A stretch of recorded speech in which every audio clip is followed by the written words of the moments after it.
For the past 4 months, Rita Ilustrisimo has just been going through the motions of living. Life stopped for her when the MV Princess of the Stars sank in a typhoon in June. It's one of the worst maritime disasters of modern times. Some 800 people were on board, 15 of them members of Rita's family. It's just so awful to be taken that way. Can you imagine? And so many of them. Why? Why did this have to happen? For the relatives of the missing, the worst part has been the wait. Retrieval of the dead only began in earnest on Sunday, delayed not just by a lack of equipment and divers, but by a large cargo of toxic chemicals that was also on board and had to be removed first. Shipping company officials have promised relatives that have lost loved ones what they call adequate and just compensation. But many of these families are not holding out much hope, going by what they say is the behavior of the shipping company over the last 4 months.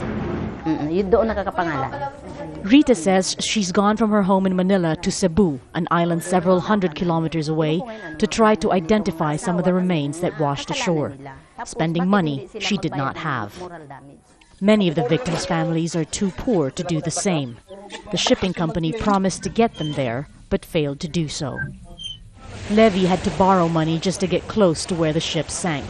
He lost 2 relatives and says he needed to pay his respects. I needed to show them that I did my best, just to get here, to be close to them. Weather permitting, retrieval operations were estimated to take 2 weeks, but at the rate they're going, it could be closer to 2 months. And then there's still the long process of identifying the badly decomposed remains. I'm ready. I know how bad it will be. I've seen the others. So badly bloated, you couldn't tell who they were. Discolored, cut up. No more faces. Some were just bones. I know how bad it will be, but I need to see my family even just one last time. The shipping company said it would transport the remains and offered some $400 for the burial.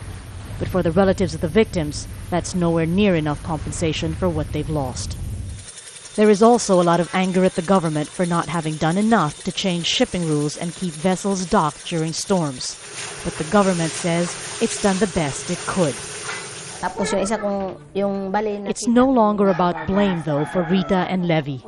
What disappoints them most, they say, is how little respect they feel they've been afforded at a time of such great loss. Marga, Ortigas, Al Jazeera, Manila.